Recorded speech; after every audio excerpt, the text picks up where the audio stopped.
And Dr. Michelson, we can see your video as well, so it looks good.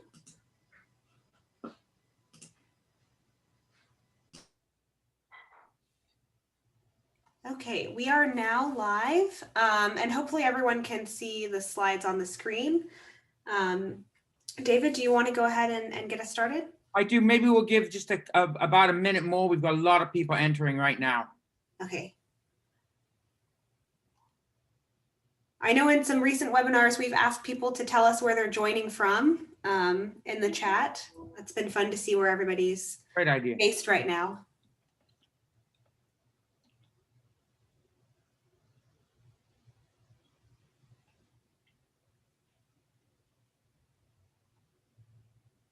Hello, Texas. We always like people from Texas.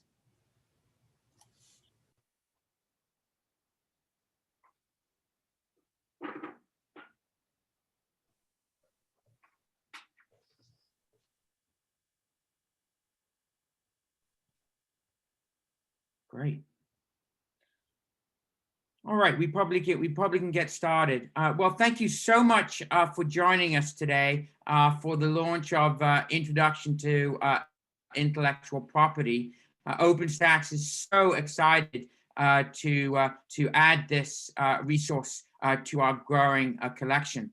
My name is David Harris. I'm the editor-in-chief for OpenStax. And I'm going to give you a quick overview of OpenStax and our mission. So we can go to the next slide. OpenStax supports open education resources. And this is a great definition from the William and Flora Hewlett Foundation.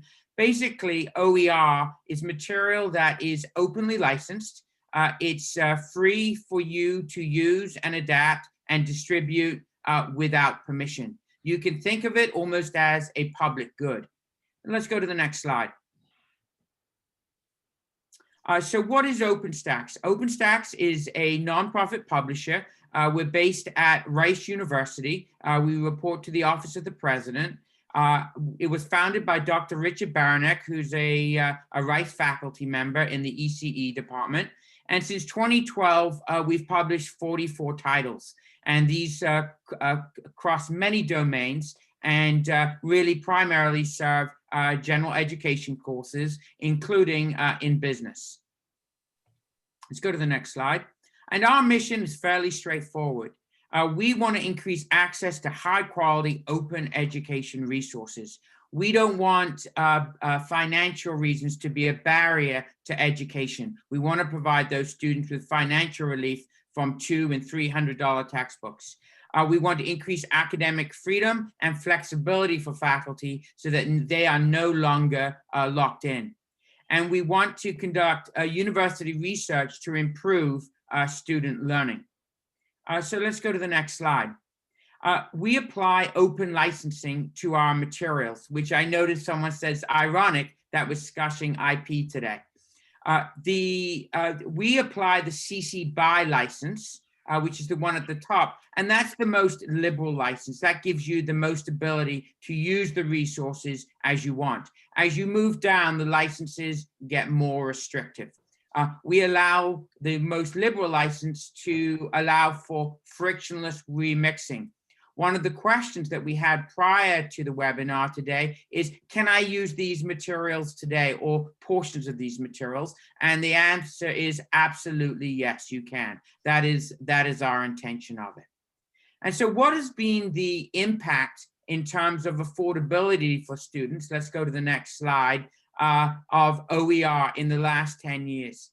Well, this graph here from the American Enterprise Institute shows something very interesting in that you can see that for 50 years, the price of curriculum materials in the post-secondary space vastly outstripped inflation, except we started to see a change really in 2016 through 2020, where pricing now is coming down. And that's in response to OER. In fact, AEI cites OpenStax as an example. You'll notice there's a slight uptick though, and that's really happened since COVID, is that the legacy players actually have added price increases to their digital products as everyone moved online. So the warning there is we need to stay on guard and we need to keep the pressure up and adopting OER to make sure that we can provide students with access to high quality, low cost resources.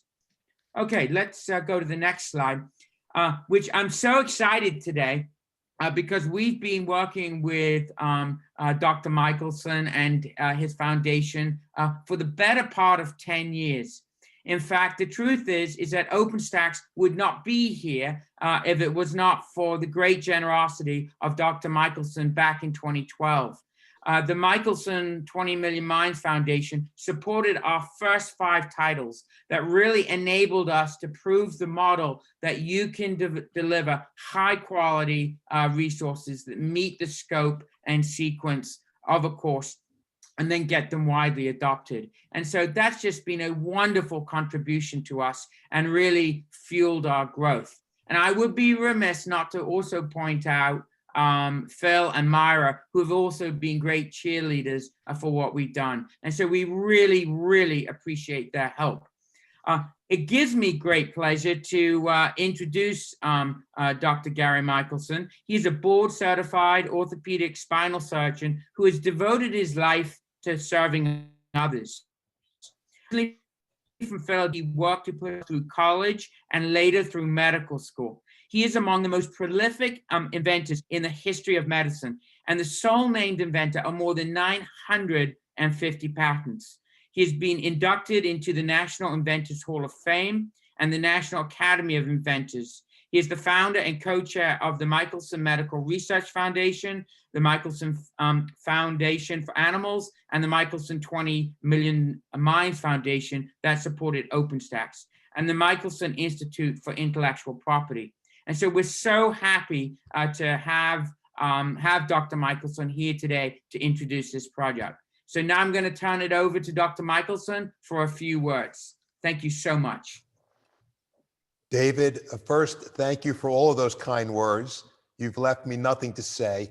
And you have outperformed my every expectation from a decade ago. What you have achieved is just wonderful. Thank you. So over the course of my medical career, I invented spinal implants, surgical procedures, and instruments needed to perform those procedures. That's what fundamentally brought forth today's practice of spinal surgery. I was fortunate to have recognized the incredible value of intellectual property rights early on, as it is most unlikely that in the very high liability world of spinal implants, that any of my inventions would have ever reached the marketplace, doctors, and thus ultimately patients without them. These inventions have, while making the procedures themselves far less invasive, markedly improved the outcomes and have become the gold standard throughout the world. Now, as we have all observed, life is not fair. So retired from the practice of medicine, I spent some of my time on trying to make the world a little less unfair for others. In that spirit, that is why I joined forces with OpenStax more than a decade ago. OpenStax textbooks are now in use in more than 60% of all of the colleges and universities in the United States and in more than 100 countries overall. I've got to tell you a story. I ran into a gentleman from India at a philanthropy conference who was in the process of trying to create open content textbooks in India. And when I told him about OpenStax, I said to him, you know, we could probably just get these books translated into whatever language you like. And he goes, yes, the language we like will be English. And he took them all and they're all using them. When one considers, though, that the most successful companies of our time, Facebook, Google, Apple, Microsoft, Snapchat, eBay, Amazon, Airbnb, and the list goes on, were all started by people in the college demographic. How can it be then that our colleges and universities, whose supposed reason for being is to prepare students for the future, have failed to offer for-credit intellectual property courses? Our Institute for Intellectual Property has created a very first of its kind, dynamic, interesting, informative, and ready for prime time textbook on the subject, which is currently already in use in over 300 academic institutions. In once again working with OpenStax, We will together equip thinkers, dreamers, innovators, inventors, writers, artists, entrepreneurs, scientists, and creators of all kinds with the necessary knowledge to capture and protect the fruits that are born at that magical intersection of intellect and imagination. When I was inducted into the National Inventors Hall of Fame, what made it particularly special for me was it was Dave Kappos, the Commissioner of the United States Patent and Trademark Office, that presented me with the award. Dave is one of the world's foremost intellectual property experts, the executive editor of the textbook, and he is on this Zoom with us today.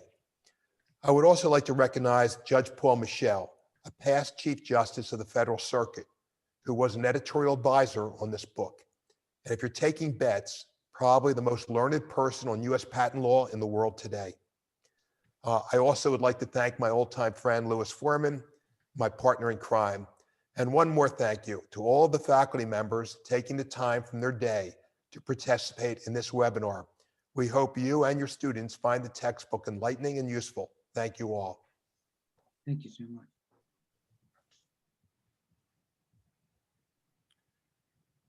So I think this, if I have it right, turns it over to me, Dave Kappos. First of all, let me say thank you very much, Dr. Michelson, for those kind words. It's great to see you and great to be working with you on this.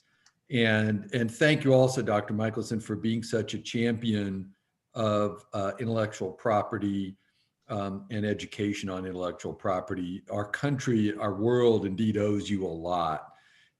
You have been on this task. You have made a success of it. And OpenStax is an example, and the discussion just keeps going. I agree with you, Dr. Michelson, that we are not done with IP education for students until every student who wants to take a 4-credit course in intellectual property at the college level and even at the high school level and even below that has an opportunity to do that. So thanks to you, we've come a long way, but we still have a ways to go. And David, thanks to you also for what OpenStax is doing. It's a solution to a huge problem on a global basis, and you guys are really changing the world, and it's really super encouraging for me to see. So look, this is about the launch of the Intro to IP book, and as Dr. Michelson mentioned, I was pleased and just loved being, I guess it was the executive editor of that, because it gave me the opportunity to read the book and understand it and contribute to it, along with Judge Michel, who's also a great friend. And I think the book is a breakthrough. It is outstanding. It is so practical and useful for students in intellectual property. So, highly commend the work of the authors and the whole process. Let me just tell you a few things in the 7 or 8 minutes that I have left here to give a little bit of an introduction. First of all, I go back a long way in intellectual property. I started in the field as an electrical engineer, actually. When I went to UC Davis and studied electrical engineering, it was before there were degrees in computer science. And I knew nothing about intellectual property. And it was only because I was lucky enough to go to work for IBM as an electrical engineer. And I was lucky enough to have a brother-in-law who then was a law student. And this was in 1983, which some of you might remember was when the Court of Appeals for the Federal Circuit was created, the court that Judge Michel eventually became the chief judge of a few decades later. And my relative who was in law school mentioned to me that it could be a good time to get into intellectual property because it looked like that field was going to be blooming with the advent of this new court. And so that was my entree into IP, quite by accident, frankly. There was no course available to learn about intellectual property then. And so I wound up getting into intellectual property at IBM, eventually becoming the chief intellectual property lawyer at IBM, which is, of course, the world's biggest patent holder. And from there, I was asked shortly after President Obama went into office to join the government and become the director of the United States Patent and Trademark Office, which I did through the first term of the Obama administration. And there, of course, had an opportunity to see all sides of intellectual property, including the important education mission of the USPTO, and the fact that it's just impossible for that mission to succeed without private sector participation and without colleges and universities, and again, even high schools and elementary schools becoming part of introducing intellectual property in appropriate, age-appropriate ways, if you will, to students, to kids, to college students who are interested in entrepreneurship and innovation, who are technical in their backgrounds, and even ones who aren't technical with their backgrounds.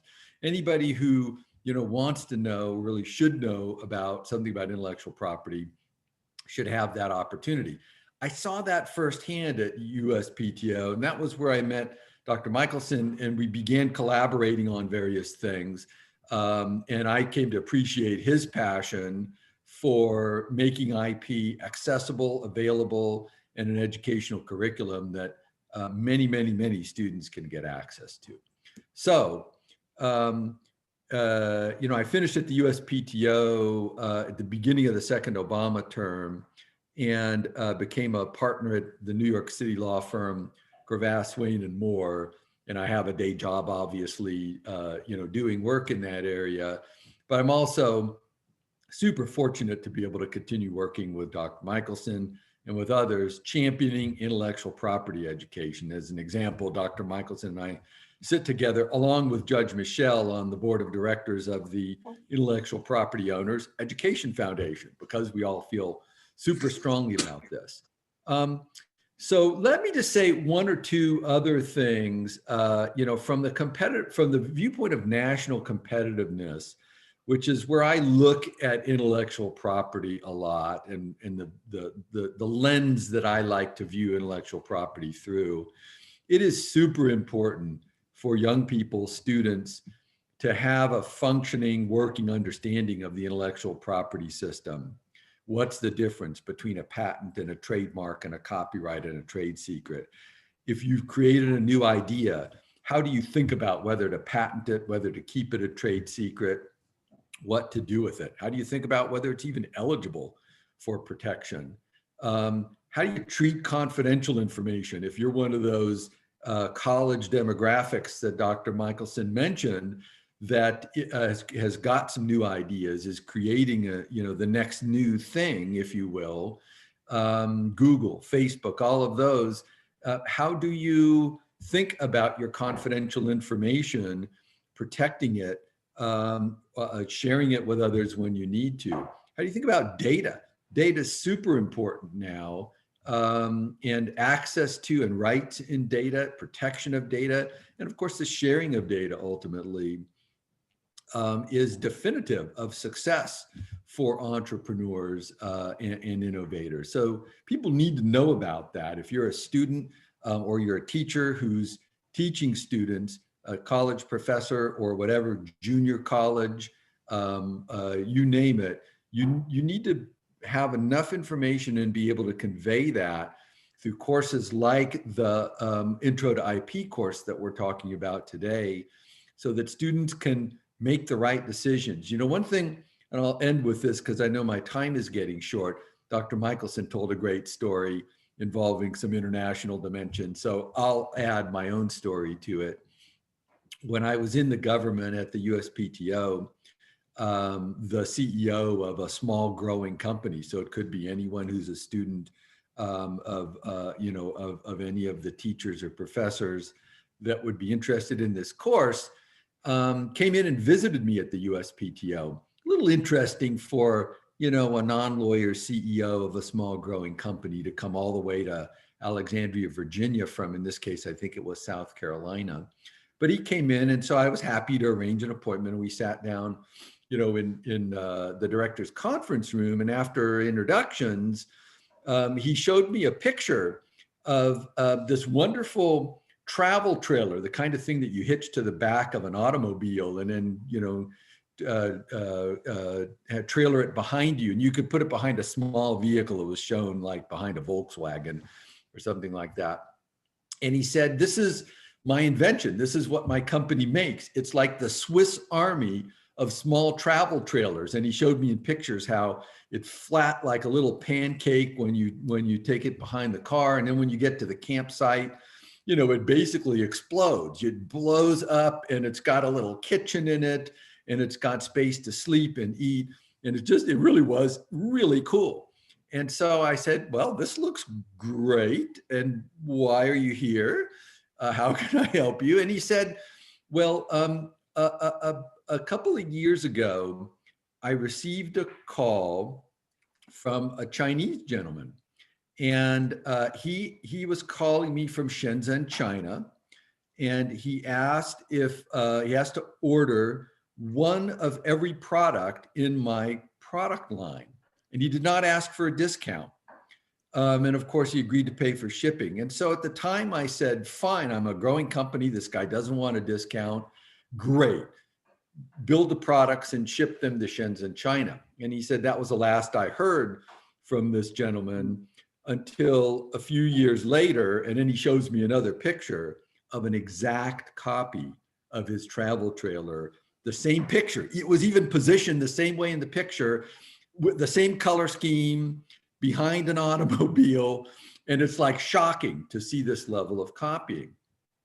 And I remember vividly, you know, he became very animated. His face became red. His neck muscles are bulging. And he says, "Help me do something about this. I need to stop this. They've now slashed prices. They're competing with me in the marketplace with my design. They're charging a third of my price for the product. They've totally ripped me off. What do I do?"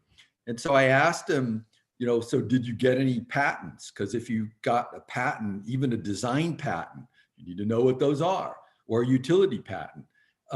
We can help you." And he said, "No, I'm a small company. I just didn't have time for that." Did you register trademarks? Did you register copyrights in your designs? Because maybe we can help you if you did that. "No, we just didn't think about any of that." So I finally had to be honest with this young CEO and say, "Well, look, I'm sorry, sir, but what's happened is you've made a donation. You've made a donation to the great global labor arbitrage, because you had a great idea. You clearly did. That's why it was copied.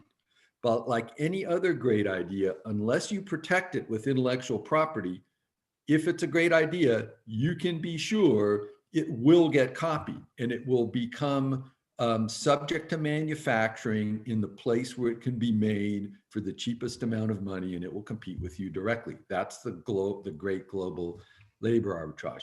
So I tell you that story to say the stakes are incredibly high. And in a global commercial environment where we all now live, if you have a great idea or one of your students has a great idea, you can be sure that, like this gentleman's idea, it will be copied sooner, not later. And your only protection against that will be to have some understanding of intellectual property, so that you can triage issues, know when to get help, and be able to go out and protect your great ideas.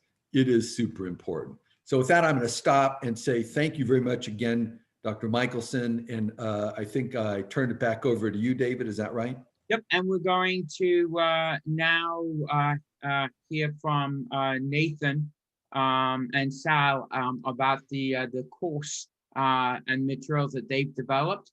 And so they're actually going to be sharing their screen. So gentlemen, go ahead. Okay, so we don't need to share our screens yet. I'm going to give a quick overview.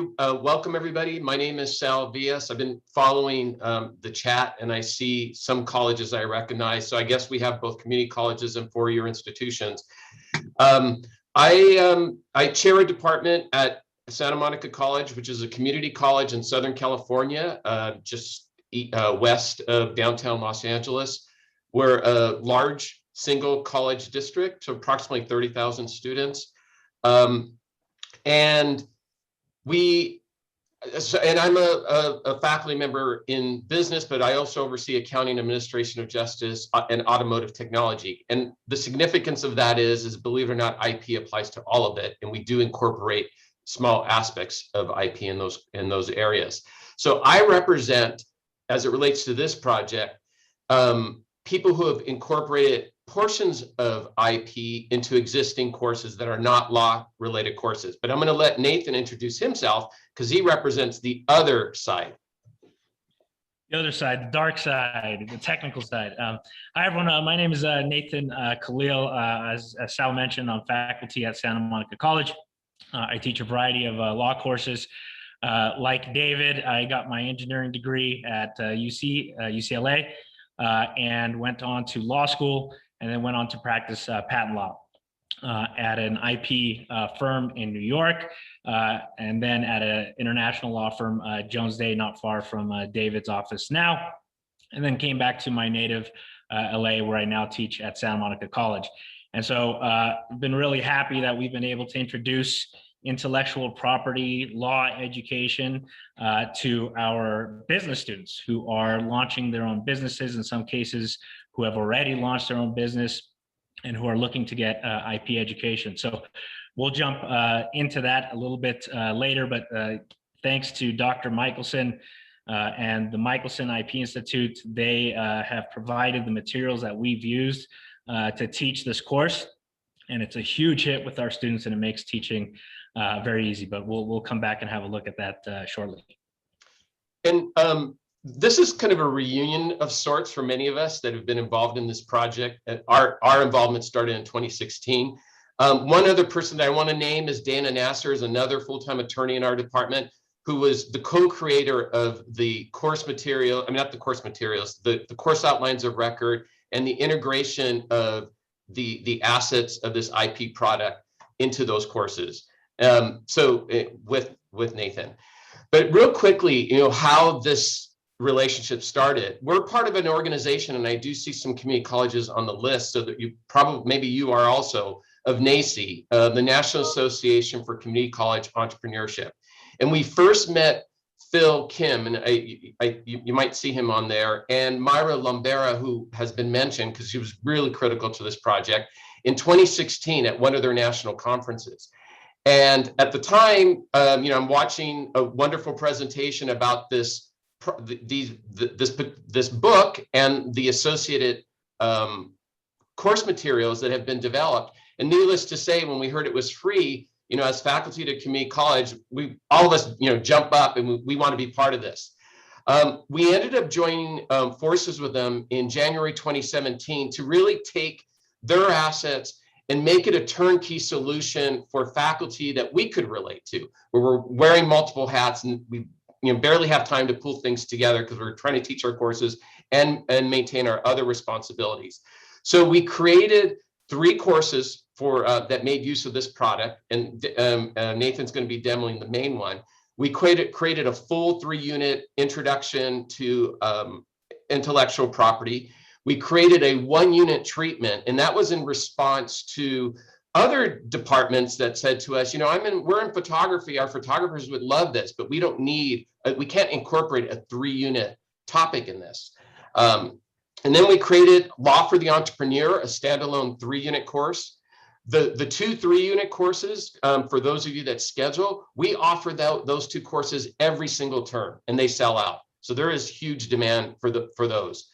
And then many of us in our gateway course, an Intro to Business, which is typical at a community college, we incorporate what we call our ultralight treatment of introduction to IP in all those courses. And I have a quick list, just interesting, where other places we include it. We include it in business law and the legal environment, the business of entertainment, the business of hip hop. The business of hip hop focuses on urban entrepreneurism. It's a really cool course. Developed by a faculty member that teaches for us, but also teaches at USC, University of Southern California. And then with our Center for Media Design and our Studio Art department. I'm sure there are other departments who would be interested in this, but those are the ones where we have current relationships. So with that, I know I'm going pretty fast because Nathan is really the star here. I'm going to pass this to Nathan where he's going to demo one of his courses. Thanks, Al. And yeah, I'm going to share my screen shortly and show you how we sort of integrated these materials into a Canvas course shell and sort of the way we present it. But coming back to this initial question of why does this matter? Why is IP so important for the business student?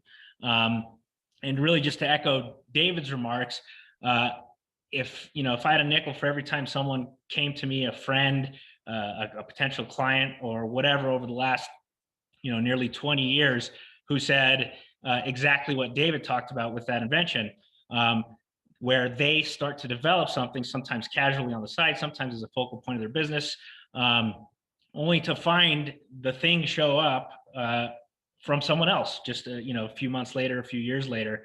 And another example would be in the copyright realm. I had a good friend who was a screenwriter, and he got some meetings at the big networks.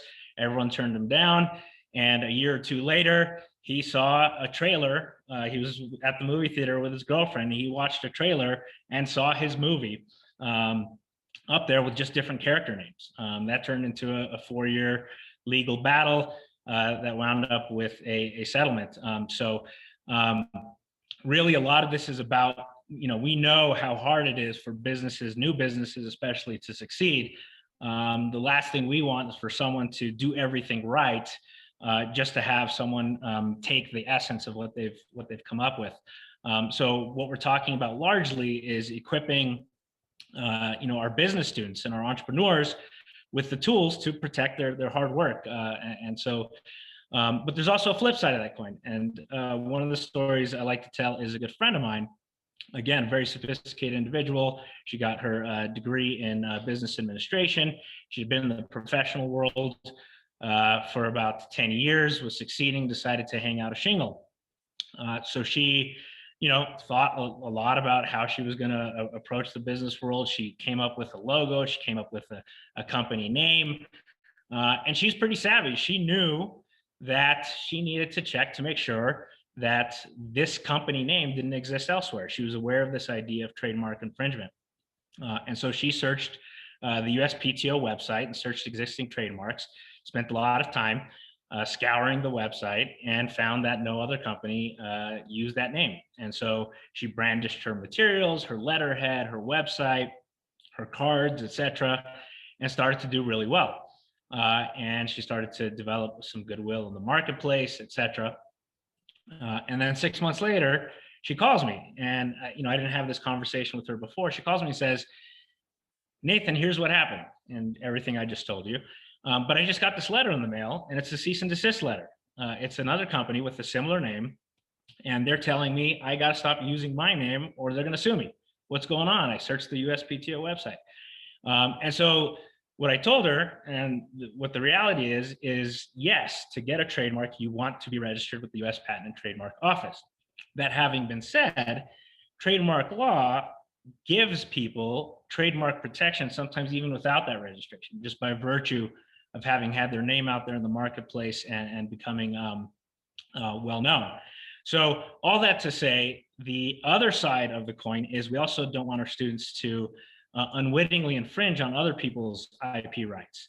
And so that's what we talk about in our courses, both sides of the coin. First, how do you protect your IP?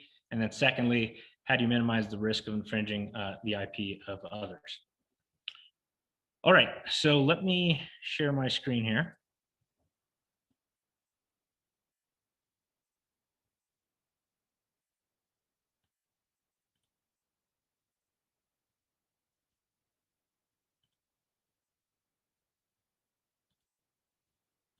Okay, can you see my screen? Okay, great. So this is our, as Sal mentioned, we infuse IP education into a lot of different classes. This class I'm showing you here is the full 3-unit IP class. So we cover the 4 major branches of intellectual property, which are patents protecting inventions, trademarks protecting goodwill in the marketplace, copyrights protecting artistic creations, and lastly, trade secrets, which protect a company's secrets, for example, recipes. So we break it down into these modules. And what we've done is the Michelson Foundation, what they've done is they've developed alongside this textbook, originally that they published themselves, and then now through OpenStax, they've developed also videos, short videos that sort of summarize a lot of these concepts. And so we built our course around these 38 videos by subject matter. And so embedded, we give the link to the textbook. And let me also add that for our students, and I know a lot of you out there see the same thing, our students, especially now, a lot of them are struggling to get textbooks. And so they love it when they see that we have this complementary material for them. And so what we have is we have PowerPoints, we have discussion boards around a lot of these topics. And I don't know if this was mentioned, but we're happy to share with anyone who wants to infuse this material, whether it's through a whole IP course or, as Sal will talk about, an IP Lite. If anybody wants this Canvas material, we're happy to copy it over for you. So let's just look at one of these videos, and you'll get a sense of what these look like. So let's look at criteria for patent learning objectives, right? So we pull up the video.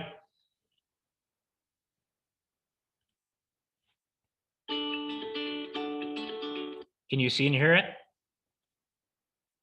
Okay. A means of doing something new, like being able to pay for purchases through electromagnetism, but you can patent a telegraph that really available benefits everyone. To restate the distinction, you cannot patent electromagnetism, but you can patent a telegraph that uses electromagnetism to communicate rapidly over great distances, as Samuel Morse did in 1840. Now that you've learned what can be patented and what cannot, let's take a look at the criteria for determining if a patent-eligible invention actually merits one. These criteria center around the 3 Patent Act concepts of novelty, utility, and non-obviousness. Let's start with novelty. The requirement for novelty in an invention, according to the Patent Act, means that to qualify for a patent, a machine, manufacturer, process, or composition of matter must not have been previously described or known. Specifically, it must not have been patented, described in a patent application, explained in a printed publication such as an article or technical paper, or publicly known or offered for sale prior to the filing date of the new patent application. So if, for example, if we were, and these materials can be used online or in the classroom, for classes where we use this info in the classroom, we show this video and sort of pause where we feel like we want to talk about it, or they really speak for themselves. But so, for example, here is a big thing. A lot of people who have an invention and they want to patent it. A lot of folks, and I see this every semester, students who think that if it's not patented, they can patent it. But the reality is there are lots of other ways to be barred from getting a patent, and that could be it was published in some journal halfway across the world 2 years ago with sufficient detail that basically prevents you from getting the patent. Even if you publish your own thing and you've let enough time elapse, even if it's your own idea, now it's in the public domain. So a takeaway, for example, for students here is be careful with what you divulge and whether you do so too early on. However, if any of these are found to be true of an invention, it is said to have been anticipated and cannot be patented. These novelty requirements exist whether the prior art, the catch-all term for any previous patent, publication, or use, is domestic or foreign. This does not mean that a faster-than-light warp drive is unpatentable simply because it was described in a general way 50 years ago in the TV show Star Trek. That's because the TV show did not describe a warp drive in sufficient detail to enable someone skilled in the science of space propulsion to build it. The second criteria for a patent. Okay, so these are really just potent videos that really hit a lot of these these main points. So another one here is a lot of people think you can patent an idea. And here, as we see in the video, is an idea is not enough. You got to be able to make the thing. If I can come up with time travel, I can't go to the USPTO and get a patent on that. I got to show how I can actually make it happen. So maybe we'll stop off and look at a couple of other videos here. But I just wanted to show you how we sort of set up the course in Canvas. And so we have 38 of these different videos that Michelson has prepared, and these really are the star of the show. I'll pass it to Sal. I've been following again the chat, and I'll let Jelani address how people get access to this. But since we started this project and came up with the core shells, we've been completely open to sharing our course outlines of record. So if you want to develop the 3-unit, the 1-unit, or the law for the entrepreneur course, and we have the course learning outcomes, the objective, everything's there. I mean, you just need to add your own flavor to it. So those are available. Jelani can provide those.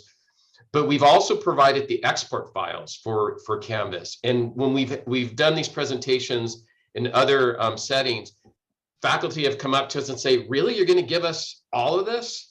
We've only created the shells, that was a lot of work, but this is public content. I mean, it's, I don't know the right legal term, but it's, it's open source content. So we're more than happy to share that. We also have, I'm not going to, because you just saw some great stuff in terms of the production value and, all the ADA compliance, which is important for all of us that are public institutions. The ultralight is just a very small treatment of that also is in Canvas format that can be embedded in any Canvas course. So we embedded in the Introduction to Business course, which is our gateway course for our business department, under the entrepreneurship arena. And it's I'm not an attorney. I can, barely, am I messing up here? So you can imagine. But the intent is not to go deep into it. It's just to expose students. And what's really interesting, I know Nathan will go into this in more detail, is hearing students' responses with the written assignments that we have for this area, where they're mesmerized. They didn't even know any aspect of this. And Dr. Michelson, to your point, we're planting the seed early in their career. It may not be valuable to them in a big way until 4 or 5 years later, or maybe even later than that, but they've been exposed.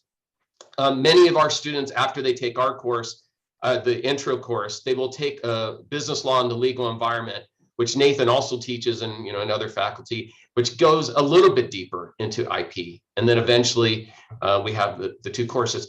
Do you want to mention something about the law for the entrepreneur and how that course plays out? Sure. So I'd say out of the various courses in which we infuse this IP material, probably law for the entrepreneur is the second most robust. And so in that class, we have students who are coming in. They're not our sort of typical undergrad first or second year student. These tend to be individuals who either are thinking about starting a business or are on the precipice of starting a business. In some cases have been in business for years and are coming to us after, unfortunately, an IP dispute. So these are people who are putting this stuff, this material, and this knowledge to use almost right away. I had a student who started with his family a restaurant in LA.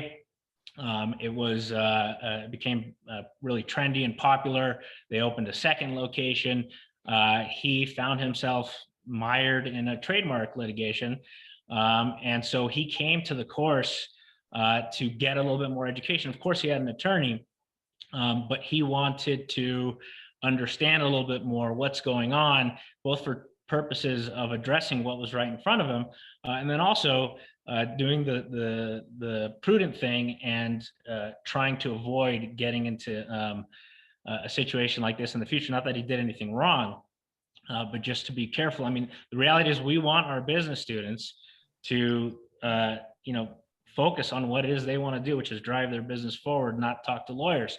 And so a lot of the students are coming to the Law for the Entrepreneur course for that very reason. Now, obviously, they're not going to come out of this class knowing enough about intellectual property law to manage all their disputes and manage their portfolios. But what it does is, I mean, we know lawyers are expensive, right? How much does a lawyer cost per hour? You know, at the cheap end, something like $200 or $300, and at the expensive end, well over $1,000. I'm sure David is at the very, very top end, well above that. But so the idea is we want to make them more conversant in this stuff. We want to make them, want to help them think about these things in advance. And when they do need to go an attorney, they can start at point C instead of at point A, and save a lot of money, which is of course going to be critical for a lot of these startups. But these students are really into the material, like I said, because they're using it. And so we get lots of great feedback, and we as professors, we're getting, again, the credit for what really the Michelson Foundation has done, and now with the OpenStax material. And if you look at their text, the great thing that they've done is they've embedded these videos, the links to these videos in their text, so that a student who's reading this book, if they want to see more on a particular topic, they can hyperlink to the video and get this nice 5-minute visual sort of summary of things. So they love us for it, but the reality is, you know, we're always looking as professors ways to make the material more dynamic for our students, more interesting for our students, and they've really done that for us. Sal, shall I pass it back to you? No, I think it's now the question, and there are questions in the chat. One question I can address, but then I think for you, Nathan, there are probably more IP related questions.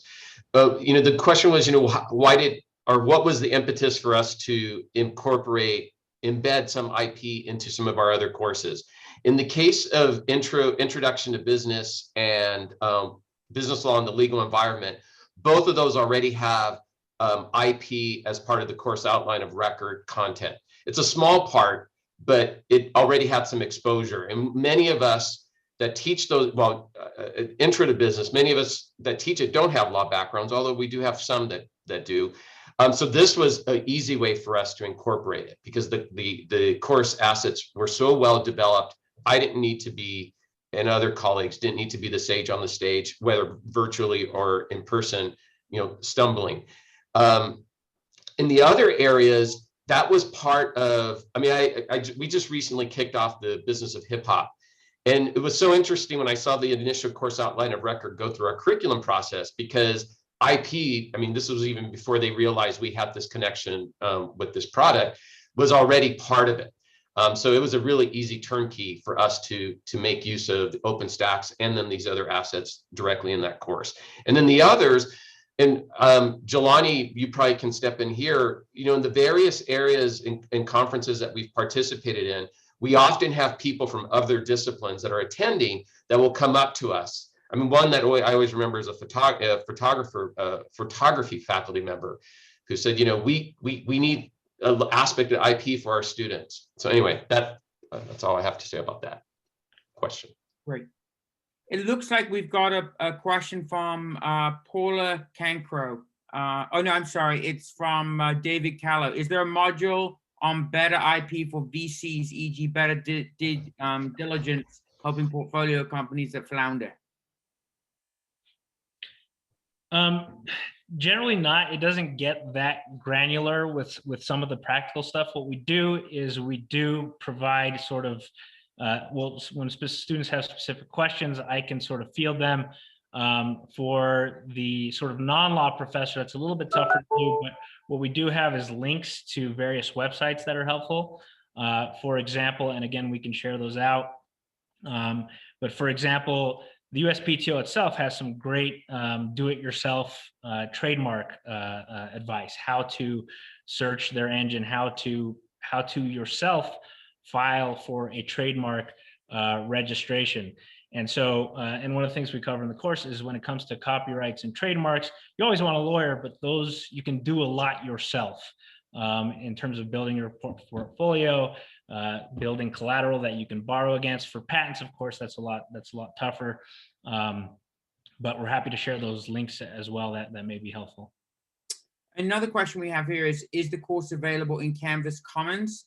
So once we get the Canvas cartridge uploaded into OpenStax, we'll also make it available into Canvas Commons.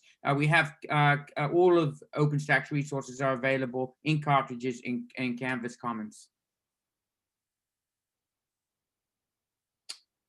Let me see any more questions here. Well, I've got a question. Actually, I was attending the International Center for Academic Integrity this week, and there was a lot of questions from faculty regarding the IP that they create for their course that's getting uploaded on sites like Course Hero, and they feel like those sites are taking their information without their permission. Do they have any case that their intellectual property is being used without permission? Sorry, I missed it. What was being taken? So they create course materials, let's say course notes or questions in their course, and then the students take a picture of it. It gets loaded up to a site like Course Hero, where all of their questions and answers are displayed. And we get this question a lot. Is that a infringement of their intellectual property rights? Yes and no. I think it's basically this would be covered by copyright protection. Okay. And so there is some protection there. The protection is a little bit thin, so people can take the general concept of inquiring about this particular thing, but if they were to take the language, for example, take it verbatim and use it, then you'd have a little bit of a problem. That kind of thing is pretty hard to protect against, but you can. Okay, great. See, we have any other questions here? You know, Sal, I got it. While we're waiting for that, I found Lori's video from our fashion department. Shall I play that, Sal?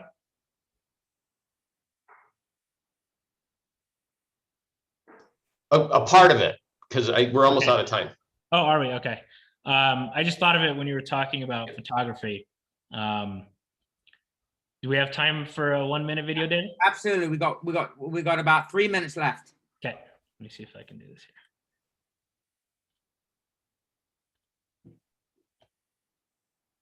Professor and business professor. Hi, I'm Lori Ibis, and I'm a fashion professor and business professor here at Santa Monica College. And I just wanted to give a shout out to Michelson's great short videos. And I'm saying short in a positive way. Short, very highly informational videos on aspects of IP, intellectual property.